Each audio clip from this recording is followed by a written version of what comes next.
Selamat datang di channel Pemuja Malam. Jangan lupa like, share, and subscribe ya. Terima kasih.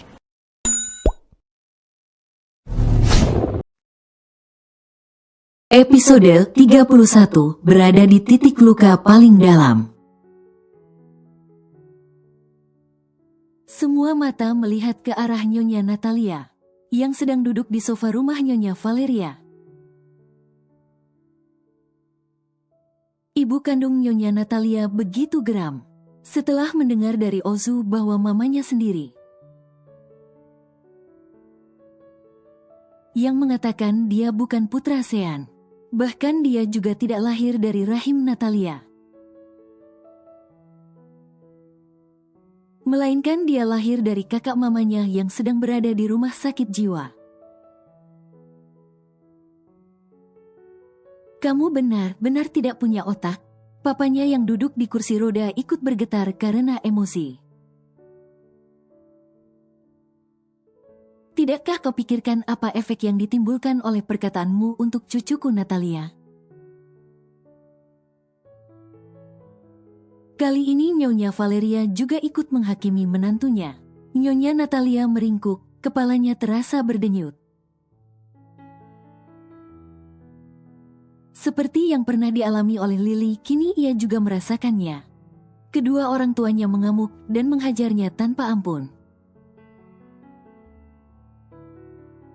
Bahkan sang ayah sengaja melepas ikat pinggangnya untuk memberi putrinya pelajaran. Apapun yang dilakukan Nyonya Natalia memang sama sekali tidak bisa dimaafkan.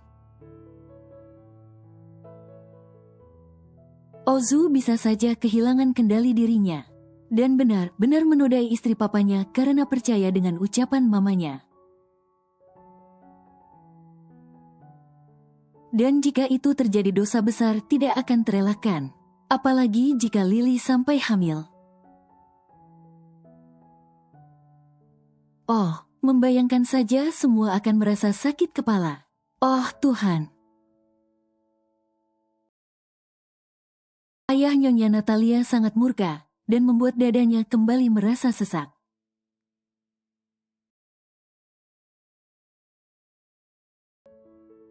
Tidak usah dibersihkan, nanti saja. Kamu makan dulu, Gih. Wanita muda itu tersenyum.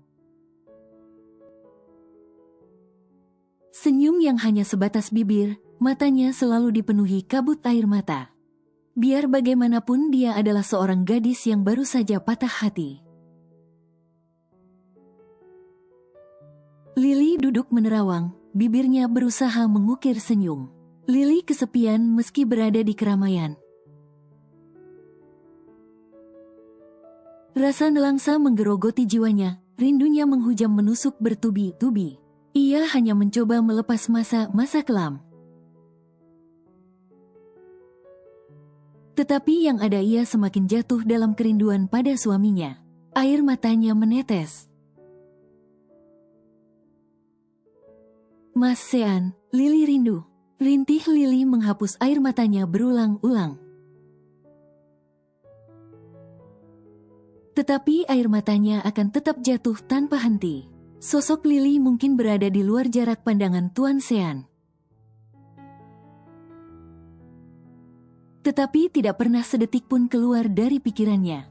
Mungkin seiring waktu luka hatinya karena kecewa bisa sembuh. Akan tetapi rindunya juga tak kunjung reda. Dan selalu kambuh ketika mata pria itu membuka. Bagaimana bisa Tuan Sean melupakan Lily yang sosoknya seperti bawang merah? Setiap kali dikupas kulitnya ada lagi kulit baru, dan begitu seterusnya. Kebaikan gadis itu berlapis-lapis, begitu juga tingkat kesabarannya. Siapapun akan hancur jika merindukan sosok bidadari, termasuk Tuan Sean.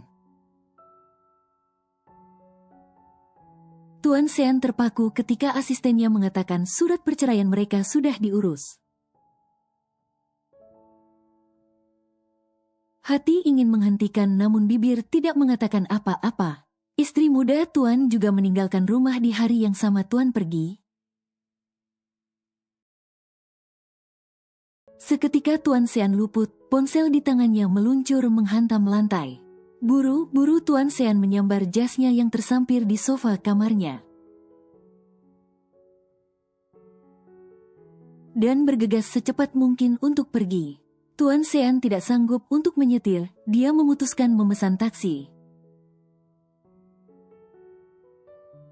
Tubuhnya sedang bersandar lemas di kursi mobil yang membawanya. Tuan Sean tidak menyangka Lily memilih pergi sekali lagi. Di waktu yang sama Lily sedang berada di pasar tradisional, tempatnya melarikan diri. Bahkan Lily belum tahu dia berada di desa apa. Tapi yang jelas desa ini masih begitu asri, banyak perkebunan teh dan bunga melati di sana. Meski rumah penduduk jarang-jarang, tetapi ini tempat yang cukup ramai. Dan pas untuk menenangkan hati seperti dirinya. Lily masih mengingat bahwa dia naik kendaraan umum 2 kali untuk sampai di sini. Turun di halte dan kehujanan, ada ibu-ibu yang sedang kerepotan bawa belanjaan.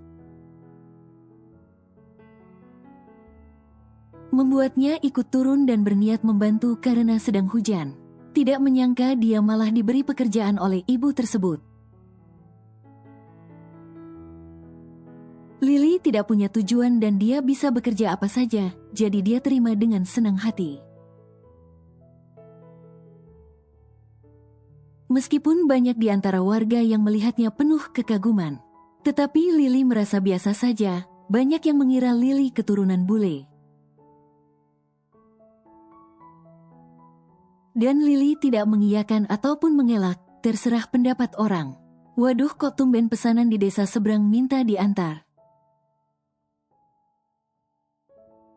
Di desa dekat pos kamling jembatan pertama dari sini, Bu? Tanya Lily yang ikut menyimak. Iya, malam lagi, Li. Apa ibu tolak saja ya? Nanti biar Lily yang antar, Bu. Ujar Lily menawarkan diri. Nggak usah, warung rame dari tadi, pasti kamu capek. Enggak kok, Bu. Lily memang ingin mengisi waktunya untuk menyibukkan diri. Agar tidak selalu terpuruk dalam kehampaan. Sejak ada kamu, warung makan ibu jadi banjir orderan. Ibu Anti begitu bersyukur dan sangat berterima kasih kepada Lily. Ya sudah, kamu istirahat dulu. Nanti biar ibu siapkan nasinya 25 bungkus. Ini orderan untuk makan malam kayaknya. Biasa sudah waktunya panen kebun, dijagain biar nggak diarit orang. Iya, Bu. Jawab Lily yang ikut masuk ke dalam rumah. Pas azan maghrib, Tuan Sean tiba di kediamannya bersama Lily. Rahangnya mengeras saat Ozu lah yang membukakan pintu untuknya. Papa. Ozu senang papanya pulang, dia ingin meraih tangan papanya. Tetapi Tuan Sean lebih dulu masuk ke dalam rumah. Ternyata tidak hanya Ozu, bahkan orang tuanya dan mertuanya juga berada di rumahnya. Kenapa kalian semua berada di sini? Mata Tuan Sean menyipit melihat istrinya keluar dari kamar tamu dengan sebuah kursi roda. Drama apalagi ini? Batin Tuan Sean yang sudah berkali-kali ditipu. Ini belum sempat melangkahkan kakinya menuju tangga. Ozu menyodorkan sesuatu yang dia kenali. Itu ponsel Lily. Tuan Sean menatap nanar benda-benda yang Ozu berikan. Apakah Lily benar-benar pergi? Assalamualaikum, Mas Sean. Maaf tidak bisa menerima apa yang Mas Sean berikan untuk Lily. Aku tidak ingin tamak dengan membawa semuanya. Lily membawa hal paling berharga yang sudah sangat cukup untuk Lily. Lily membawa cinta Mas Sean. Tolong izinkan Lily mengenang kebersamaan kita selamanya. Salam dari wanita yang akan menjadi masa lalumu. Wassalamualaikum. Tubuh Tuan Sean merosot. Aku sudah mencarinya kemana-mana tetapi belum juga menemukannya. Kami baru tahu Lily pergi pagi hari ketika menunggu papa sarapan. Ozu menjelaskan pada papanya. Tampak sekali pemuda itu sedang mengiba pada papanya. Ozu sedang ingin meminta maaf. Tetapi Tuan Sean sama sekali tidak menatapnya barang sejenak. Maafkan aku, Pak. Petik 2. Tuan Sean tidak mengatakan apapun, selain bergegas cepat naik ke atas. Semua melihat kehancuran hati seorang suami sekaligus seorang ayah dari anak laki-laki. Siapapun tahu pria itu sedang berada di titik luka paling dalam. Dan sekali lagi yang paling merasa bersalah adalah Ozu. Air mata Ozu jatuh, namun buru-buru dihapus sebelum ada yang melihat. Namun semua jelas melihat itu. Termasuk Nyonya Natalia yang ikut menyesali semua perbuatannya. Lily sudah mengantarkan makanan di kampung yang dimaksud. Sangat disayangkan ban motornya kempes hingga dia sedikit kemalaman. Sendiri, Neng? Tanya mang bengkelnya saat Lily sudah membayar ongkos tambal bannya. Iya, Pak. Hati-hati, di pos depan agak laju ya, Neng. Banyak anak muda nongkrong takut diganggu. Lily tersenyum dan mengucapkan terima kasih. Lily mulai menstarter motor metiknya dan mulai menjalankannya pelan-pelan. Maklum jalan di desa ini agak berbatu. Jadi tidak bisa membawa kendaraan laju-laju apalagi hari sudah gelap. Takut ada pejalan kaki atau bebatuan yang bisa membuat roda motor tergelincir. Sampai di pos yang dipenuhi anak muda, Lily bersyukur. Karena tidak mendapat gangguan sama sekali. Tetapi beberapa saat dia menyadari ada 2 motor yang mengikutinya dari belakang. Lily sudah memacu motornya dengan agak cepat. Tetapi sepertinya mereka yang membuntutinya lebih hafal jalanan yang Lily lewati. Motor Lily dicegat 2 buah motor. Ternyata para pemuda itu bergonceng 3. 6 orang menghampiri Lily yang masih duduk di atas motor karena baru saja mengerem mendadak. Cantiknya, teriak salah satu pemuda yang membuat Lily waspada. Ini nih yang jadi kembang desa kampung sebelah, ungkap yang lainnya.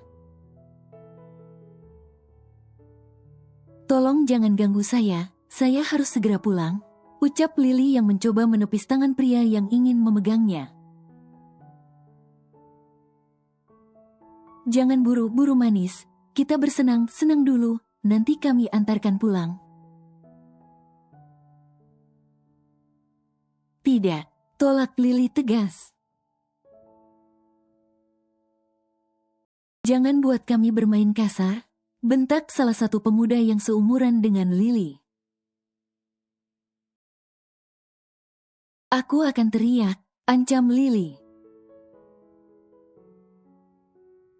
Keenamnya kompak tertawa. Teriaklah, siapa yang akan mendengarmu? Tawa mereka semakin keras. Tangan Lily terus menepis tangan lancang mereka. Karena kalah jumlah mereka berhasil menarik kunci motor Lily. Lily diseret di pinggir jalan bersemak. Seperti nasib buruk, alam pun tak memihak Lily. Hujan mulai turun tanpa diundang. Baju Lily disayat dengan tanpa perasaan.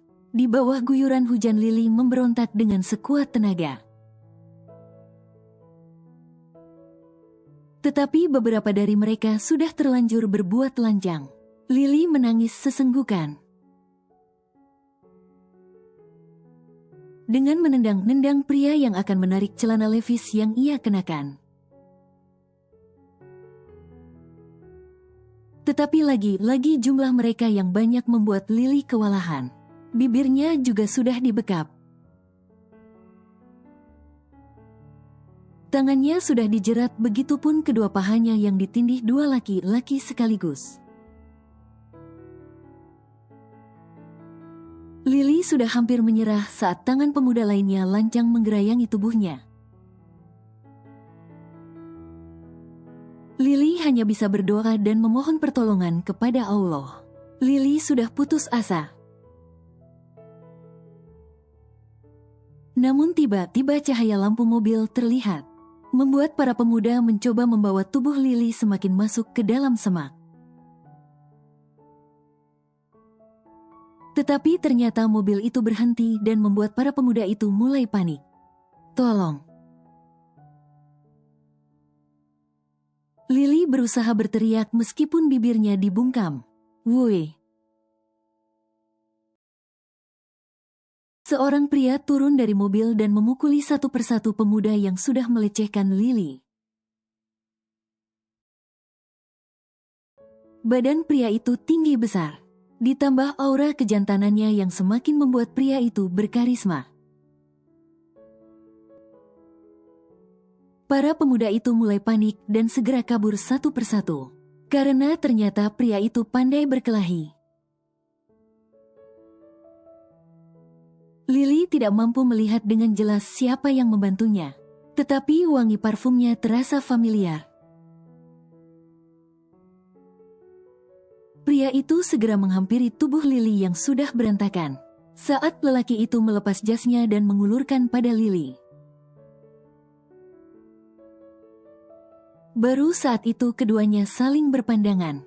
Lily, ya Allah! Utgom langsung menutupi bagian dada Lily yang terbuka. Baju Lily sudah terkoyak. Meskipun gelap dan juga diguyur hujan, Utgom masih bisa melihat wajah Lily yang tertekan. Ayo kita masuk mobil. Tidak peduli meskipun keduanya basah kuyup. Utgom tetap menghalangi jatuhnya hujan di atas kepala Lily dengan punggung tangannya. Lily hanya terus sesegukan, tangannya memeluk tubuhnya sendiri.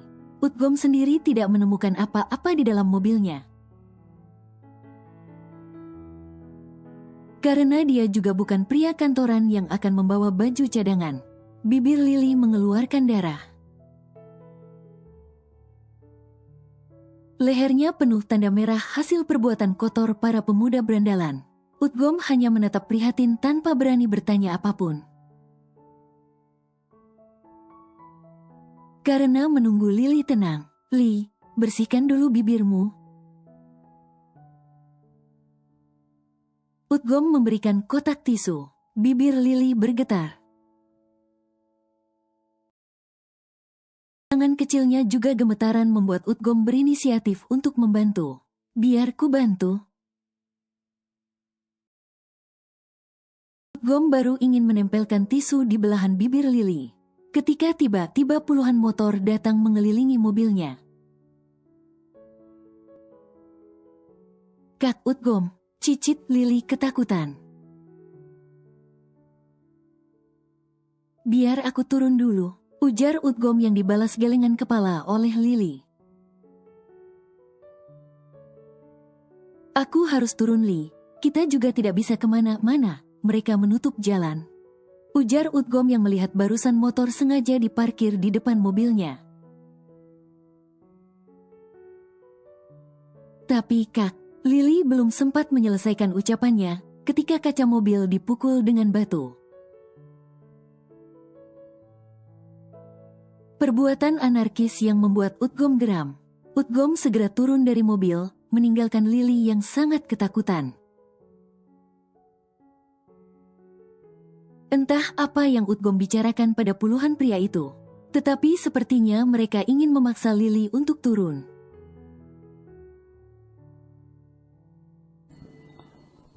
Bersambung.